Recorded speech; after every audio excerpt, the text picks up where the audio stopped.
Na escuridão profunda das catacumbas sob a cidade de Roma, onde a luz não alcança há séculos e os ossos dos mártires repousam em silêncio sepulcral, algo despertou.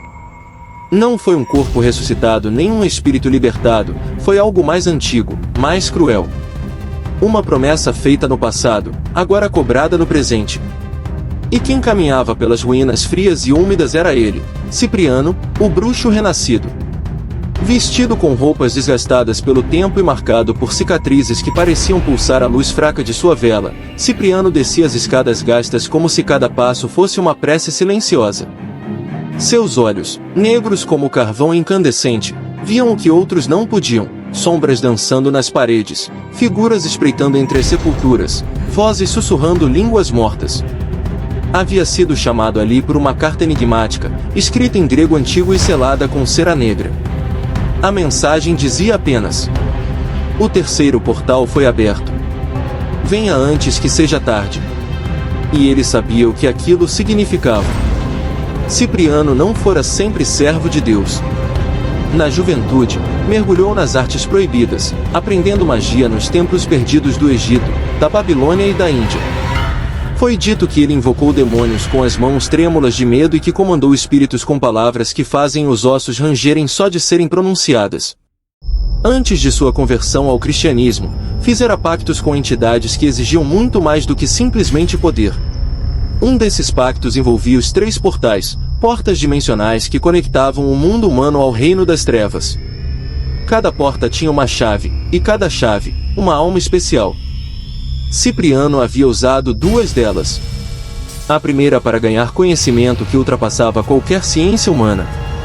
A segunda para escapar da morte quando tentaram matá-lo durante uma perseguição romana. Mas a terceira, essa ele jurara jamais usar. E agora, alguém a havia aberto. As catacumbas estendiam-se como um labirinto infinito sob a cidade. Túneis escuros, paredes cheias de inscrições antigas, criptas abandonadas e sarcófagos partidos. Era lá que os primeiros cristãos enterravam seus mortos em segredo, fugindo da perseguição imperial. Mas agora, aquele lugar era outra coisa.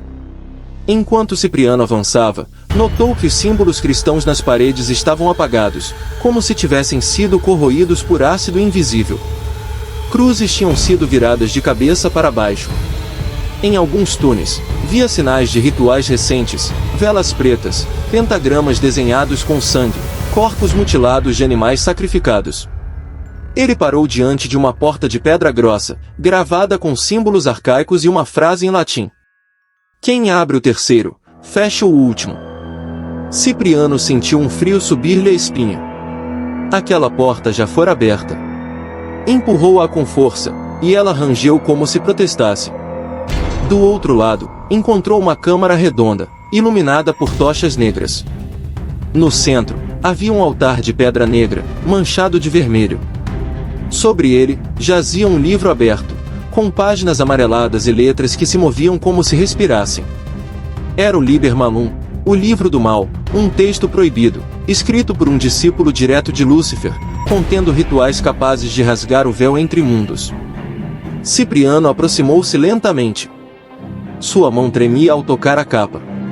Ao folhear, reconheceu algumas páginas. Eram cópias exatas do seu próprio livro de São Cipriano, mas com versões distorcidas das orações, trocando palavras sagradas por maldições. Alguém está usando meu nome, murmurou, furioso. Foi então que ouviu o riso. Baixo, rouco, quase humano. Vinha de trás dele. Virou-se rapidamente, mas estava sozinho. Ou assim parecia. Você achou que poderia me trair? Disse a voz, dentro de sua mente. Cipriano agarrou o crucifixo que usava no pescoço e recitou mentalmente uma oração de proteção. Eu renunciei a você, respondeu ele, em voz alta. Mas o pacto permanece, disse a voz. E agora, vou cobrar o preço. Uma névoa negra começou a sair das paredes, envolvendo. Ele sentiu uma pressão imensa no peito, como se 1000 mãos puxassem sua alma para dentro do chão. Então, apareceu. Não era um demônio clássico com chifres e garras. Era uma figura humana, vestida como ele, com os mesmos traços faciais. Era ele mesmo, Ou melhor, o que ele for um dia, Cipriano, o bruxo original. Por que você tenta se redimir? Perguntou o clone, com voz calma, quase sedutora. Você sabe que é mentira. Você sempre soube que o mal é mais real do que a fé. Cipriano engoliu seco. Eu escolhi mudar, disse ele, firme. Mentira, sorriu o outro. Você teme o que pode fazer. Tem medo de que, se voltar a usar a magia, não conseguirá parar. O clone deu um passo à frente, e o chão tremeu. As tochas negras aumentaram de intensidade. Mas eu estou aqui para te ajudar, continuou. Para lembrar quem você realmente é. Cipriano ergueu o crucifixo, e uma luz branca emanou dele, atingindo o clone, que gritou como se queimado. Eu não sou você, rosnou Cipriano. Eu sou servo de Cristo. Então prove, desafiou o clone. Cipriano correu até o altar e pegou o livro. Começou a recitar uma oração em hebraico, uma das mais antigas que aprenderá. A página tremia em suas mãos, como se resistisse. Letras caíam como cinzas e formavam sílabas diferentes. O clone lançou-se contra ele, mas Cipriano ergueu o crucifixo e gritou: Em nome do Pai, ordeno que você se retire. O clone rugiu e se transformou em fumaça. A névoa se dissipou. As tochas negras apagaram-se todas de uma vez. Mas o livro ainda estava quente em suas mãos. Cipriano percebeu que o ritual não terminara. A terceira porta ainda estava aberta. E o que quer que estivesse do outro lado estava chegando. No fundo da câmara, uma parede de pedra começava a rachar. Sons vinham de dentro dela, batidas fracas, como unhas arranhando uma superfície interna. Vozes também.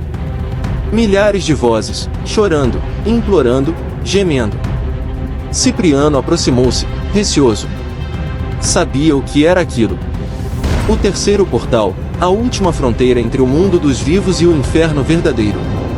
Dizia-se que nele habitava algo tão antigo quanto o pecado original, Belial, o Senhor das Trevas.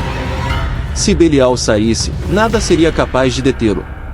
Nem mesmo a igreja, pois o equilíbrio entre bem e mal seria quebrado.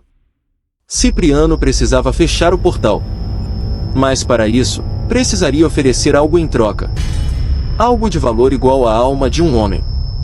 Era preciso oferecer memória. A memória de quem ele fora.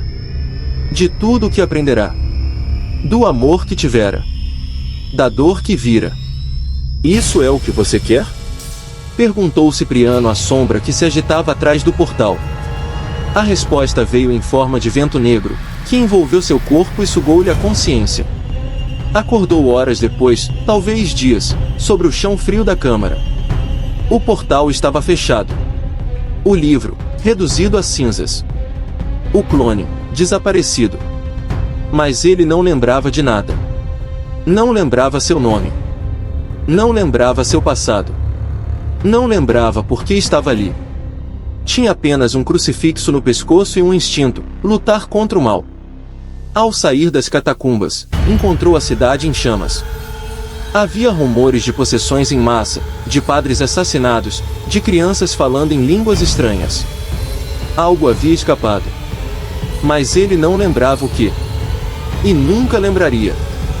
Hoje, muitos rezam a São Cipriano por proteção contra o mal. Poucos sabem que ele continua vagando por este mundo, sem memória de quem foi, mas com o dever de fechar portais que ninguém mais consegue ver. Em certas noites, dizem que ele aparece em sonhos de pessoas aflitas, guiando-as com orações e símbolos antigos. Outros juram tê-lo visto em igrejas abandonadas, limpando altares sujos de sangue. Mas ele não fala. Não se apresenta. Não se recorda. Apenas age. E, às vezes, enquanto caminha pela terra, sente um peso em seu coração, como se tivesse perdido algo muito importante. Algo que ele não pode recuperar. Porque o preço da redenção é alto.